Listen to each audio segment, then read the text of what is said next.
नमस्कार. आज आपण बॉर्बन मिल्कशेक बनवणार आहोत. तर खूप टेस्टी लागतो. तर चला आपण बनवूयात.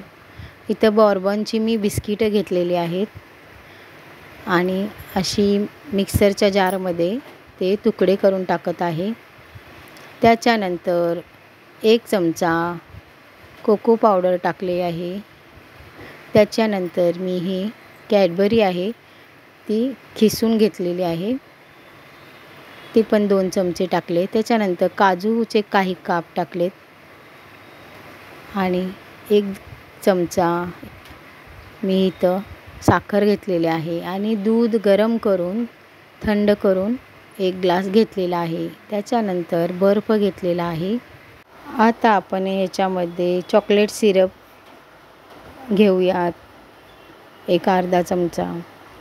आणि आता मिक्सरचं झाकण लावून असं ज्यूस करून घ्यायचं आहे, व्यवस्थित मिक्स करून.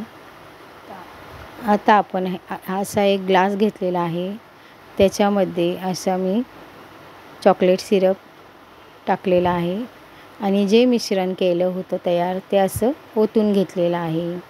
डेकोरेशनसाठी मी इथं चॉकलेट पावडर टाकली आहे आणि बॉर्बनचं 1 बिस्किट ठेवलेलं आहे आणि खूप छान असं टेस्टी आपलं बॉर्बनचं मिल्कशेक खूप स्वस्त आणि मस्त असं झालेलं आहे. आणि तुम्ही नक्की ट्राय करा आणि कमेंट करा. माझ्या चॅनेलला लाईक करा, शेअर करा, सबस्क्राईब करा. तुम्ही नक्की ट्राय करा. बाय.